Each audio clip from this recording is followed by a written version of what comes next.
Hi everyone, my name is Vaios. I'm a fourth year PhD student in Cornell, and today I'll be presenting this paper, which is essentially what started as a second year paper, and where I'm looking at the impacts of a policy in Germany back in 2014, roughly. I will talk about the timeline to close down coal plant.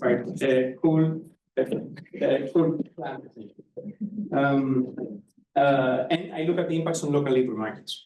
So I'm sure you're all aware that the coal is still a major source of electricity, and it's really important to understand that it's still the most carbon-intensive energy source. And this has created a lot of problems, especially as policymakers are essentially under pressure to decarbonize. They need to phase out coal, and because we have many communities in many countries, including the US, the UK, as well as Germany, that have been sort of heavily reliant on coal. This is a very much polarizing issue. And what I'm going to show you here is, I know the political landscape in the US has changed over the past months, but this is from the Biden administration. And there was back in 2022, essentially, some statements about closing down coal plants and how this essentially will not leave anyone behind. So people will transition to green jobs. And there's even an allusion to retraining people to install solar panels. However, it's still not clear whether or not these green jobs that pop up essentially are able to absorb workers. So it's really important to understand what the impacts are on local labor markets in order to carefully design those policies, in order to provide payments to workers, help with retraining, with relocation costs, and so on. And that's what I tried to do in this paper in the context of Germany. And I will talk about the timeline of the policy in a bit. I'm sure I don't need to convince you about this, but in the process of the green transition, electricity is a very large building block. Across the world, it constitutes more than 30% of total emissions. And then in Germany specifically, it's even more important because it has been more than 40% of total emissions, dropping after 2014 or so, particularly because of the policy that I'm studying here. Now, in Germany, within electricity, we have three main sources that constitute emissions. It's oil, gas, but the largest source is coal, and that's why there has been a huge effort to phase out energy generation from coal. And throughout this process, the impacts on workers have been at the forefront of public discussion. Here I'm showing you a headline from 2018, where there was a discussion about protecting workers, what are the next jobs for workers are going to be, and how can we retrain workers in order to and just to give you a bit of background, in Germany, roughly 1% of workers are employed in the electricity sector. So that would be roughly 500,000 workers, just have a sense of the magnitude that we're talking about here. So what I do in this paper is I study the impact of this coal phase-out policy on workers. What I see is a reduction in earnings over time, but no significant or persistent effect in employment. I show that the effects were more pronounced among workers that had to leave their firms, so I split workers in leavers and stayers, essentially. And I see that those that left their firms that they used to work for at baseline are the ones that faced the largest impact. And I also see that workers reallocate within the same district, so they're not mobile in that sense, and they remain within electricity.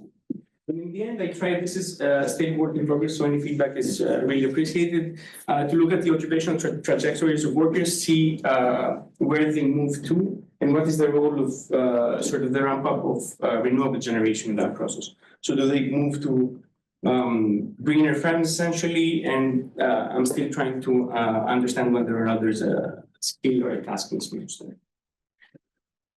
Very briefly, there's a very large body of literature I'm sure you're all aware of on the local labor market effects of environmental regulation with the seminal work of Reed Walker back in 2011-13, and then the decline of conventional fuels, where there's some more recent work as well by Jonathan Colmer and Juan Pablo Rull in the US and the UK, But most of this work focuses on essentially the phase out of coal mining. What I'm trying, and it usually, and it's also the case in the data that I've seen from Germany, coal miners are usually older, they have more scarce outside options, they're less educated. So what I'm trying to understand here is what is the effect for workers in electricity that for whom it might be easier to transition, example at least. And then there's a literature on plant closures and local labor market that I also contribute to, and this sort of flourishing work on skills in the green transition. What are the skills that are needed in those new green jobs that pop up? And to what degree are the skills of workers transferable in that process? So in terms of the policy overview, yeah. I was wondering, it's related to the policy, did the effort to use less coal result in many coal power plants closing down, or was it more that they were used less intensely? Yes, closing down. So I will show you exactly what happened. So there was a deal with 5 big power plants that received some confidential compensation for closing down. And then additionally, you had another roughly 50 power plants that closed down without receiving any compensation in that process. But I will go over that. Actually, yeah. So here I'm showing you a very simplified timeline of this process. I also talked to the Federal Network Agency in Germany because you can imagine that this process of closing down such big plants are not, easy to implement. They're very complex negotiations that are going on. So what I'm trying to show here is a very simplistic diagram. There was this climate action program back in 2020. This was a cross-sector program, essentially, that stipulated that electricity needs to cut down the equivalent of 2 million tons of carbon dioxide equivalent. Then there was a 2-year period in which we had deliberation between local governments, federal government, workers, the firms, and so on. And the energy industry was passed in 2016. And what is stipulated, among other things, is that 5 very large power plants, essentially, of some of the largest energy producers in Germany, have to go into a standby. What this means, essentially, is that they're not allowed to produce electricity anymore, unless instructed to do so in cases where you have imbalances between supply and demand in the grid. And in exchange, they receive some confidential compensation. So when I met with the Federal Network Agency, I asked them about this. The feedback that I have is that this is not public and there were no specific stipulations for workers at that time over and above what labor law says, essentially, with the notice periods of roughly a year that they need to receive. And then a tendering process, a more organized tendering process was announced for the future, for 2020, where basically operators would bid to take their plants offline. And then you have specific packages for workers and for affected regions at large. What happened is between 2016 and 19, plants started entering the reserves, and then roughly 50 other plants also closed down, plausibly because they see this as a first concrete step to phase out an entire industry, essentially. And then in 2020, the first tender takes place. Now, what I'm trying to do in this paper, what I do in this paper is I focus on the period between 2016 and 2019, and I do this for 2 main reasons. First of all, because I see this as a very good framework of understanding what the cost, or putting a value of what the cost for workers might be in the absence of direct support packages, but most importantly, because after 2020, we have the energy crisis, the gas prices rising due to the energy crisis, and this induced coal plants to open back up, and this complicates the setup. Ideally, I would like to understand whether or not the compensations that were given as part of the tendering processes were they effective in helping workers, but this is very tough to do, especially because the fired the coal plants back up. Feel free to explain if you're going to get there, but even in the absence of direct support packages, there was presumably a sort of program of complementary policies aimed at this affected group, or not, retraining, reskilling, this kind of thing? Not over and above what usually happens in the German labor market. So these were postponed for 2020. So the policies of the nature of those in the Biden administration quote, we shouldn't think of as being a play over this. No. So after 2020, there were specific packages, there were retraining programs and so on, but it might be the case that they did not anticipate the 5 plants closing down to create the results that we see in the meantime. What changes in terms of employment structure if the plant is in standby? Do they keep all the employees? So, yeah, they need to keep a minimal amount of employees. So there's a large variation in the number of employees that the power plant has. It might be anywhere between 300 to 1,000 people. They need to keep a minimal amount of employees so that they, essentially fight back after needed. But yeah, and I also don't see large effects in terms of employment. But yeah, I don't have any information on like how many people they actually get, if that's what you're asking. I guess what is essential to fight that by that.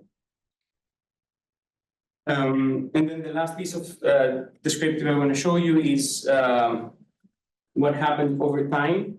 So this is national level data on the generation of power from coal. We had a 45% decrease until 2020. And then, as I mentioned before, with the reopening of plants, we had a spike again.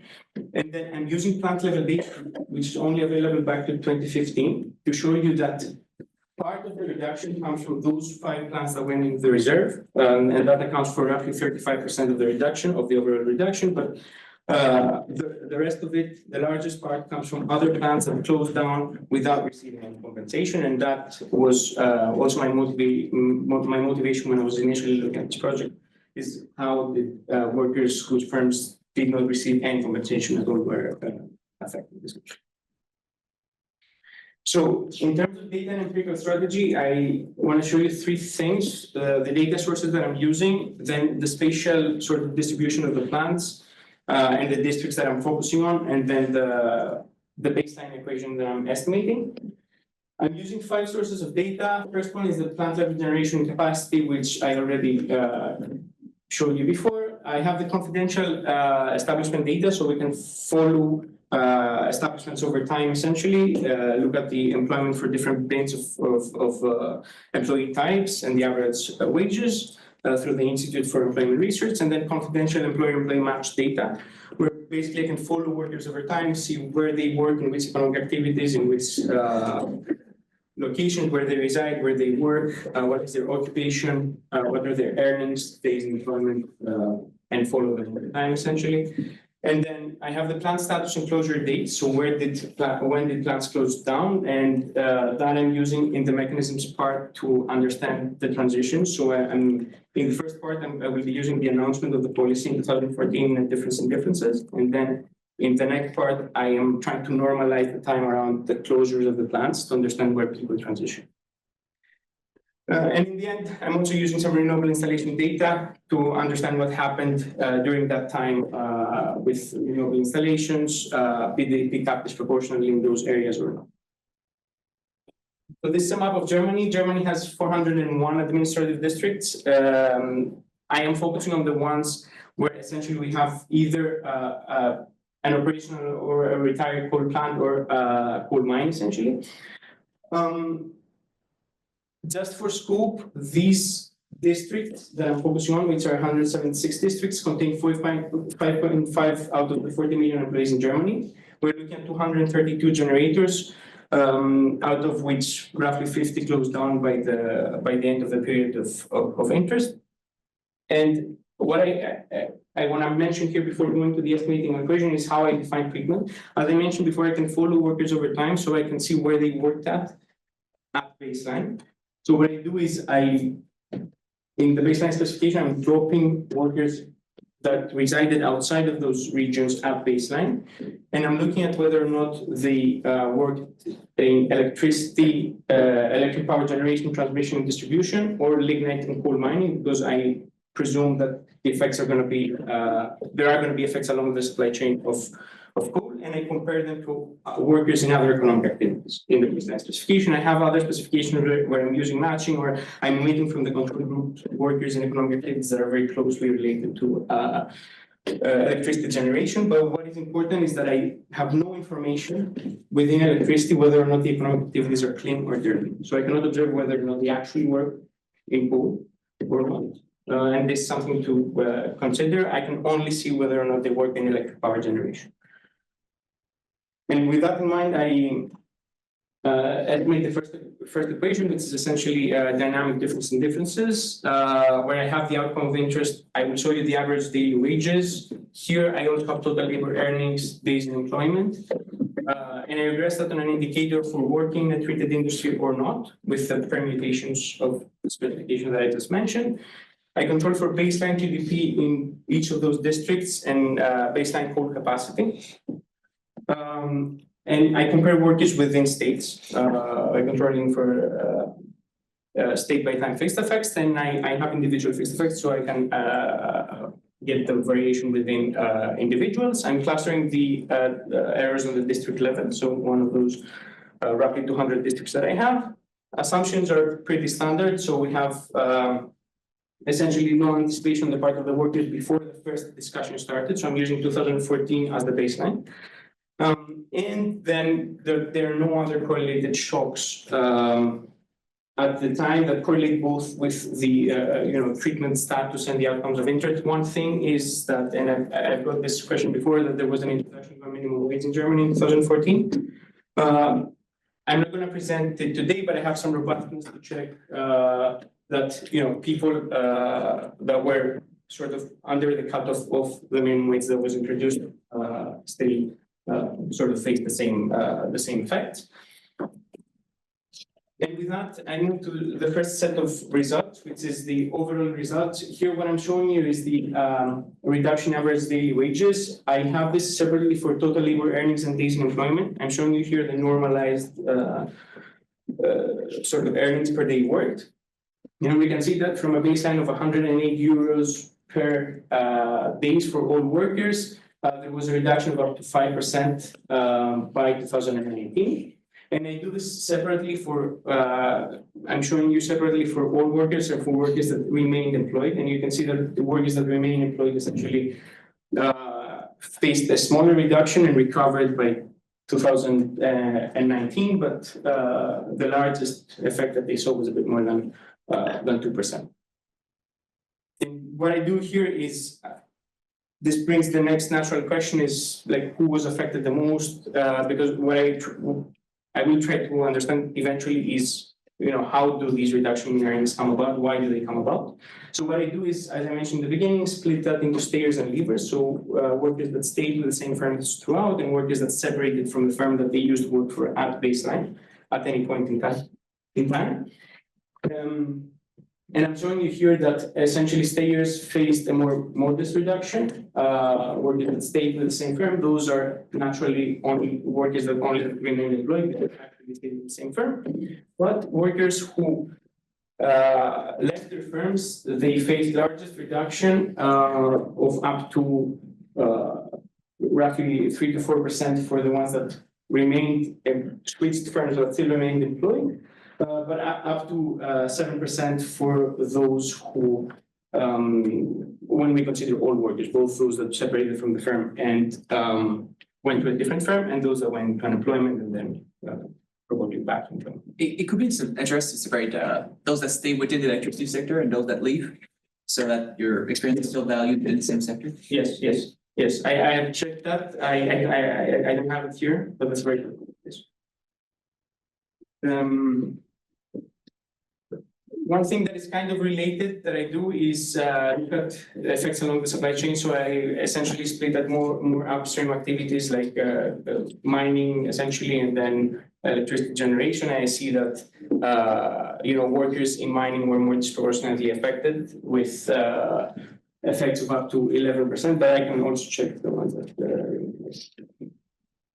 Yeah, I was just wondering if you tried to sort of, through a back of the envelope calculation, compare the magnitude of your estimate with some anecdotal evidence of particular workers that would have reported, let's say in the press, how, their trajectory changed. Because it seems to me like, in fact, that you have very few workers that are actually treated in reality, because it goes back to how many employees are really working in coal mines and then in coal power plants. If it's like 10% of the total number of employees in like the electricity sector, which is how you define your treatment. So I'm wondering, because it looks like a really large effect in a way, and yeah, it's like not entirely intuitive how this recoup with the fact that it's so few employees.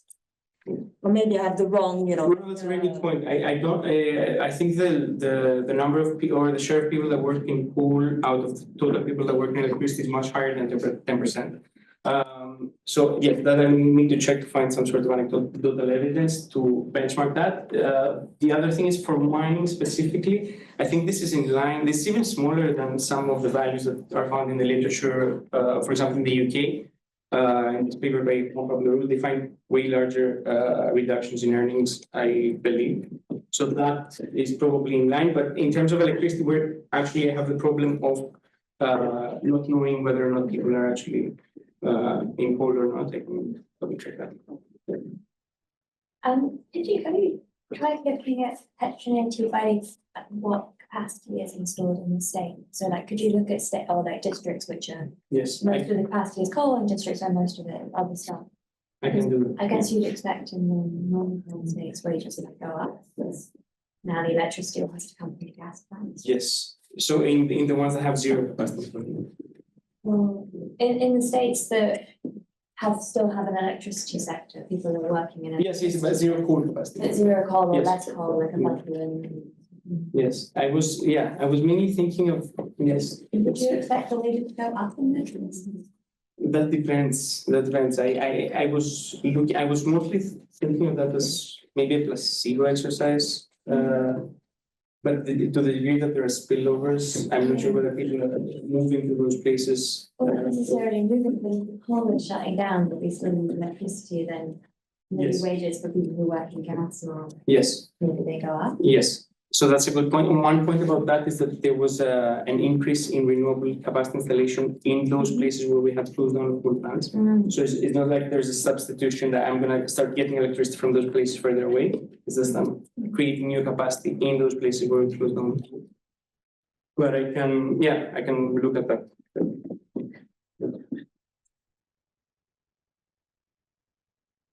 And then, then naturally I've explored many other sort of dimensions of heterogeneity. Here I'm showing you two of them.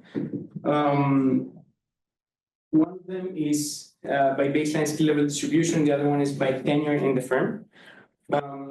Especially because some other papers that look at the effects of the decline of coal, they look at the length of attachment to the coal industry, how many years people have been attached to the coal industry. So this seems to be a relevant dimension. But I don't really see heterogeneity. Like, for example, in the baseline skill level distribution, we see that the point estimates for those in the lower quartile are more negatively affected, but these are quite noisily estimated. So I don't see much heterogeneity in that dimension. I also look at, so I split the districts, which I have in my sample, into those where we have only plants that remain operational throughout the time period and districts where we have plants that closed down. And I see basically that this is mostly driven by the closure districts, but we also have some effects in those plants that remain operational, probably because they anticipate closing down at some point in the future. And with that in mind, I move to the effects on employment, which I look in two different ways. So I have the firm level data set where I basically estimate the same equation as before, but looking on a firm level. So firms in those affected economic activities versus firms that are not in those same economic activities. We have it's quite noisy. We have a small reduction in 2015, but nothing persistent. And then I do the same thing in the probability of being unemployed on a worker level, so within worker. And we see that there's a small increase in 2015 that sort of vanishes as we move further down now.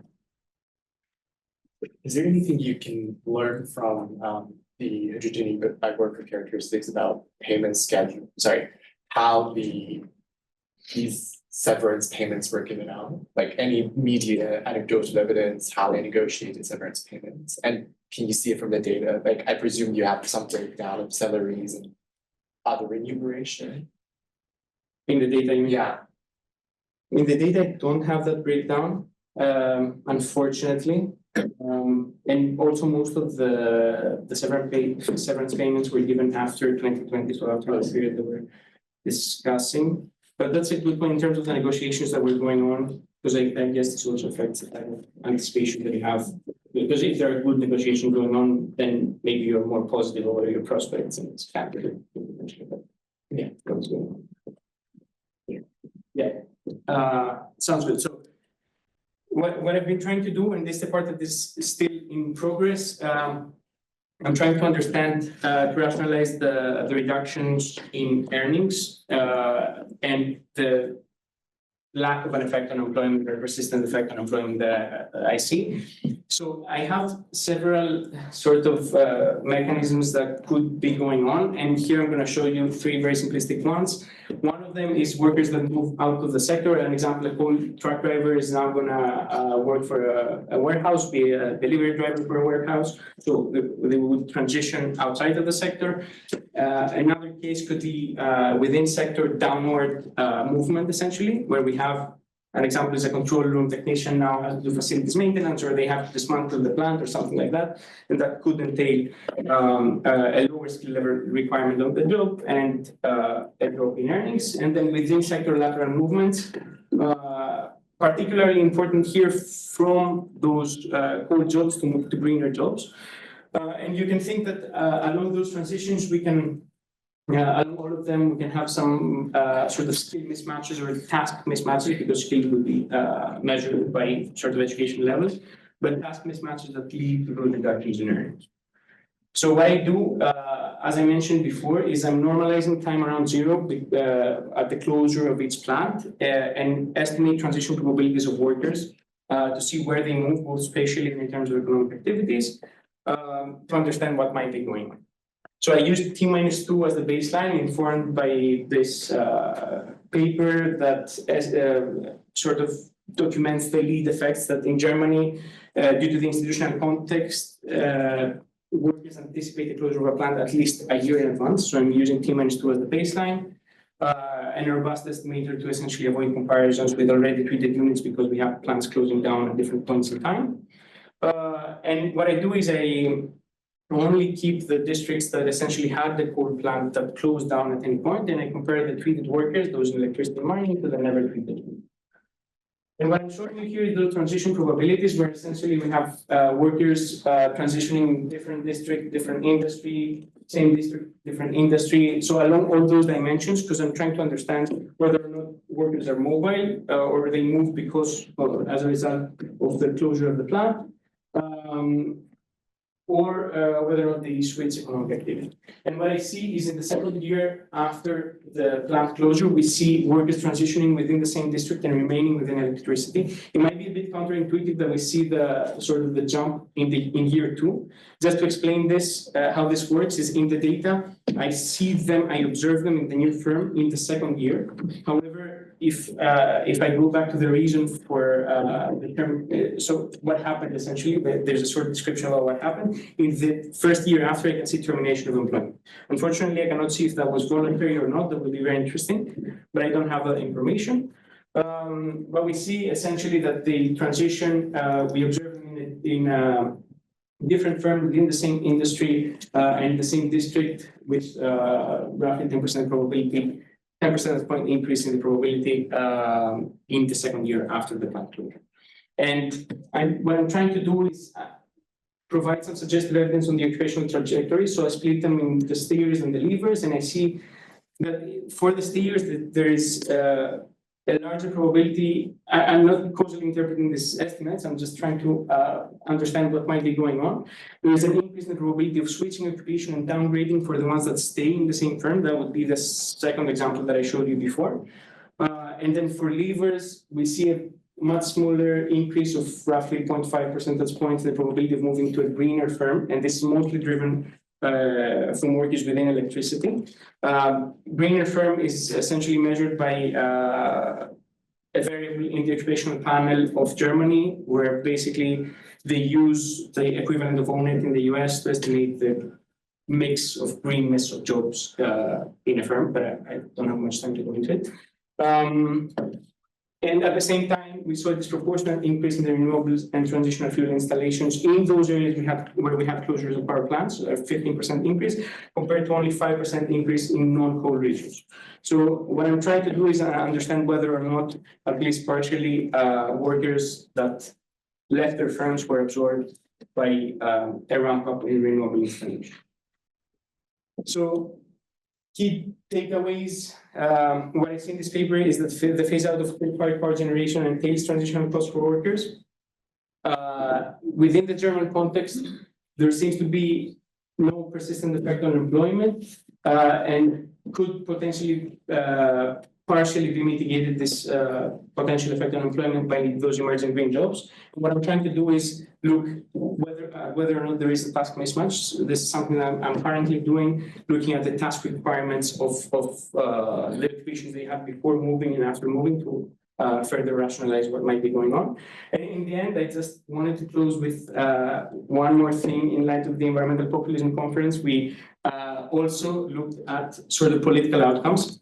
And it seems that there was sort of a substitution in terms of voting patterns in those areas where we had coal plant closures from green and left-wing parties towards right-wing and far-right parties in Germany, which might also be in line with the fact that workers in those regions actually lost money as a result of the things.